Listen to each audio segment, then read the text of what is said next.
मानसिक रूप से मजबूत बने। 10 नियमों की जादुई कहानी। एक बार की बात है, एक सुंदर शांत गांव के किनारे बसे एक छोटे से घर में एक साधारण किसान रहता था जिसका नाम था गोपाल।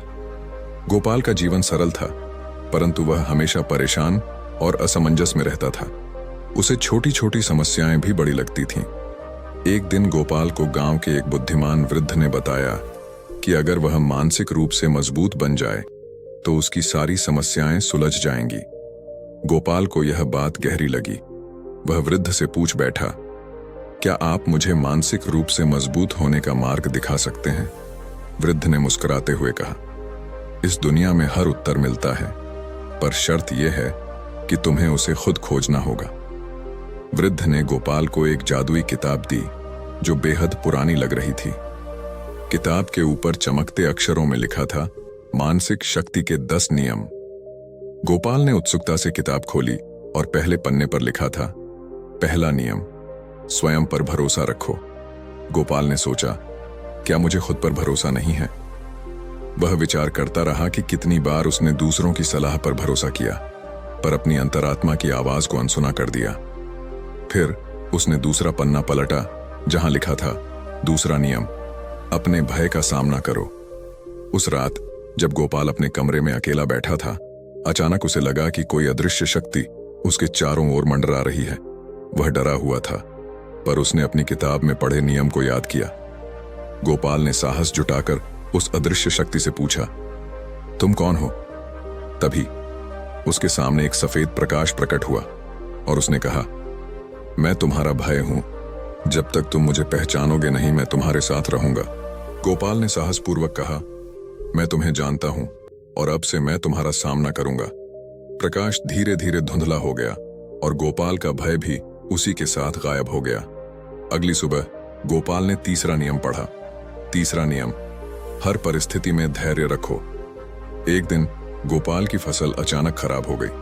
वह घबराया, पर उसने तीसरे नियम को याद किया और धैर्य से काम लिया। उसने बिना घबराए अपनी फसल की देखभाल शुरू की और धीरे धीरे फसल ठीक होने लगी। फिर गोपाल ने चौथा नियम पढ़ा। चौथा नियम, नकारात्मक विचारों को सकारात्मक विचारों से बदलो। उस समय गोपाल के गांव में पानी की कमी हो गई थी। सभी गांव वाले परेशान थे, पर गोपाल ने इस समस्या को एक अवसर की तरह देखा। उसने अपने खेतों के चारों ओर नहरें खोद दी ताकि बारिश का पानी इकट्ठा हो सके। धीरे धीरे उसके खेतों में पानी इकट्ठा होने लगा और उसकी फसलें फिर से लहलहा उठीं। फिर उसने छठा नियम पढ़ा। छठा नियम, आभार व्यक्त करो। गोपाल ने देखा कि उसकी मेहनत रंग लाई थी। उसने अपने परिवार, अपने दोस्तों और यहां तक कि अपनी किताब के प्रति आभार व्यक्त किया। इसके बाद गोपाल ने 7वां नियम पढ़ा। 7वां नियम, अपने लक्ष्यों पर ध्यान केंद्रित करो। गांव में कई लोग गोपाल से जलने लगे थे, लेकिन गोपाल ने अपनी मेहनत और ध्यान को कभी कमजोर नहीं होने दिया। उसने सिर्फ अपने लक्ष्य पर ध्यान केंद्रित किया और आगे बढ़ता रहा। 8वां नियम पढ़ते समय गोपाल को एहसास हुआ, 8वां नियम, समय का सदुपयोग करो। वह हर दिन को एक नए अवसर की तरह देखता और पूरी लगन से काम करता। फिर 9वां नियम था। गोपाल ने महसूस किया कि उसने पहले कई गलतियां की थीं, लेकिन अब वह खुद को माफ कर चुका था और उन्हीं गलतियों से सीखा था। आखिरकार गोपाल ने 10वां और अंतिम नियम पढ़ा। 10वां नियम, अपनी सफलता को दूसरों के साथ बांटो। गोपाल ने अपनी सफलता को गांव के अन्य किसानों के साथ साझा किया और धीरे धीरे पूरा गांव खुशहाल और समृद्ध हो गया। निष्कर्ष, गोपाल ने इन 10 नियमों को अपने जीवन का हिस्सा बनाया और उसकी सारी समस्याएं जादुई ढंग से सुलझती चली गईं। सभी गांव वाले उसकी प्रशंसा करते थे, पर गोपाल जानता था कि असली जादू उसकी मानसिक शक्ति में था, जिसे उसने अपने भीतर खोजा था। गोपाल की जीवन यात्रा यहीं समाप्त नहीं हुई थी। मानसिक रूप से मजबूत होने के बाद वह न केवल अपने लिए बल्कि दूसरों के लिए भी प्रेरणा का स्रोत बन गया था। गांव के कई युवा जो पहले अपने जीवन में असफल महसूस कर रहे थे, अब गोपाल के पास आकर सलाह मांगते थे। वे उससे पूछते, तुमने कैसे इतनी शांति और शक्ति पाई? गोपाल ने कहा, मैंने एक जादुई किताब से सीखा, लेकिन अब मैं वह किताब तुम्हें नहीं दूंगा। मैं तुम्हें केवल एक बात बताऊंगा, तुम्हें अपने अंदर की शक्ति को पहचानना होगा। धीरे धीरे गांव में एक बदलाव दिखने लगा।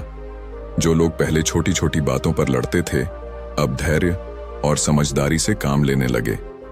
युवाओं ने गोपाल के साथ मिलकर गांव के विकास के लिए नई योजनाएं बनाई। उन्होंने नए खेत, नई फसलें और एक छोटी सी पाठशाला भी बनाई, जहां बच्चे सीख सकें कि मानसिक शक्ति से कैसे जीवन में आगे बढ़ा जा सकता है। एक दिन गांव में एक बहुत बड़ा तूफान आया। सभी गांव वाले डर से कांप रहे थे, लेकिन इस बार गोपाल और उसके अनुयायियों ने बिना घबराए योजना बनाई। उन्होंने घरों को सुरक्षित किया, सामान को बांध कर रखा और सभी ने एक दूसरे की मदद की। तूफान खत्म होने के बाद गांव में कोई बड़ी हानि नहीं हुई थी। लोग आश्चर्यचकित थे कि किस तरह उनकी मानसिक ताकत ने उन्हें इस प्राकृतिक आपदा से बचाया था। गोपाल ने हंसते हुए कहा, याद रखो, सबसे बड़ी शक्ति तुम्हारे अंदर होती है, चाहे तूफान हो या जीवन की कठिनाई। जब तुम खुद पर विश्वास रखते हो और मानसिक रूप से मजबूत होते हो, तब कोई भी चुनौती तुम्हें नहीं हिला सकती। इस तरह गोपाल का नाम दूर दूर तक फैल गया और लोग उसे एक सच्चे गुरु के रूप में देखने लगे। और इस प्रकार गोपाल की कहानी हमेशा के लिए एक मिसाल बन गई कि मानसिक शक्ति से ही जीवन की सच्ची विजय प्राप्त होती है। तूफान के बाद भी गोपाल और गांव वालों की कहानी जारी रही। गांव अब पहले से ज्यादा संपन्न हो चुका था, लेकिन गोपाल जानता था कि मानसिक शक्ति का असली इम्तिहान तब होता है जब सब कुछ सही चल रहा हो। समृद्धि के समय में लोग अक्सर ढीले पड़ जाते हैं, आलसी हो जाते हैं और अपने उद्देश्यों को भूल जाते हैं। गोपाल ने महसूस किया कि अब गांव के लोगों को एक और सबक सिखाने का समय आ गया था। एक दिन गोपाल गांव के मुख्य चौराहे पर खड़ा हुआ और उसने सबको इकट्ठा किया। उसने कहा, अब हम सभी ने तूफानों का सामना किया है, लेकिन याद रखो, जीवन में सबसे बड़ा तूफान वह होता है जब हमें चुनौतियां नहीं दिखती। अब हमें अपनी मानसिक ताकत को बनाए रखना होगा जब जीवन आसान लगने लगे। गांव वालों को यह बात अजीब लगी। एक युवा ने पूछा, लेकिन गोपाल भैया, अब तो सब कुछ ठीक है, हमें किस बात की चिंता करनी चाहिए? गोपाल मुस्कुराया और बोला, यही तो सबसे बड़ी चुनौती है। जब जीवन आसान हो, तब हमें अपने मूल्यों और अनुशासन को भूलने से रोकना होता है। मानसिक शक्ति का मतलब केवल कठिन समय में मजबूत रहना नहीं है, बल्कि हर समय सही राह पर चलना है। फिर गोपाल ने गांव वालों के साथ 10 नए नियमों पर चर्चा की, जो उन्होंने पहले सीखे थे। उन्होंने कहा, हम सभी को अब इन नियमों को अपने दैनिक जीवन का हिस्सा बनाना होगा, ताकि हम कभी भी कमजोर न पड़ें। स्वयं पर भरोसा, जब हम सफल हो जाते हैं, तब भी खुद पर और अपनी क्षमताओं पर विश्वास बनाए रखना चाहिए। भय का सामना, भले ही सब ठीक हो, हमें अपने भीतर छिपे छोटे छोटे भय को नजरअंदाज नहीं करना चाहिए। धैर्य रखना, उत्साह में भी धैर्य रखना सबसे जरूरी है, ताकि हम जल्दबाजी में कोई गलती न करें।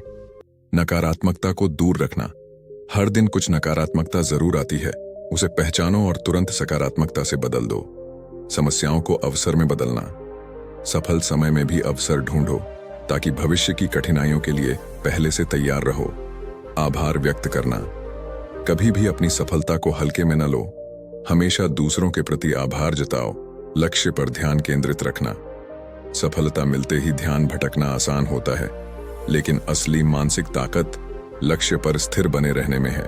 समय का सदुपयोग करना, खाली समय को सही दिशा में लगाओ, ताकि यह तुम्हारे विकास में मदद करे। स्वयं को माफ करना, सफल होने पर भी अपनी गलतियों से सीखो और खुद को माफ करके आगे बढ़ते रहो। सफलता को दूसरों से साझा करना, जो तुमने पाया है उसे दूसरों के साथ बांटो, ताकि समाज और मजबूत हो। गोपाल की बातें सुनकर गांव के लोगों ने इसे अपने जीवन का हिस्सा बना लिया। उन्होंने अपने रोजमर्रा के कार्यों में मानसिक शक्ति के इन नियमों को लागू करना शुरू किया। समय बीतता गया और गांव की सफलता और भी बढ़ती गई। गोपाल अब एक सच्चे मार्गदर्शक के रूप में पूरे क्षेत्र में प्रसिद्ध हो गया, लेकिन उसने कभी भी अपनी विनम्रता नहीं छोड़ी। वह हमेशा लोगों को याद दिलाता कि मानसिक शक्ति कोई बाहरी शक्ति नहीं, बल्कि हमारे भीतर की वह क्षमता है जो हमें हर परिस्थिति में सही निर्णय लेने में मदद करती है। इस तरह गोपाल की कहानी और उसकी दी हुई सीखें पीढ़ी दर पीढ़ी आगे बढ़ती गईं। गांव वाले जानते थे कि चाहे कितनी भी समृद्धि या चुनौतियां आएं, वे हमेशा मानसिक रूप से मजबूत बने रहेंगे। और इस तरह गोपाल की जादुई यात्रा ने हमें सिखाया कि मानसिक ताकत ही जीवन में सफलता का असली मंत्र है। अगर आपको यह कहानी पसंद आई हो तो हमारे चैनल को सब्सक्राइब करना न भूलें, ताकि आप और भी प्रेरणादायक और रोचक कहानियां सुन सकें। बेल आइकन दबाना न भूलें ताकि आपको हमारी नई कहानियों की नोटिफिकेशन मिलती रहे। धन्यवाद।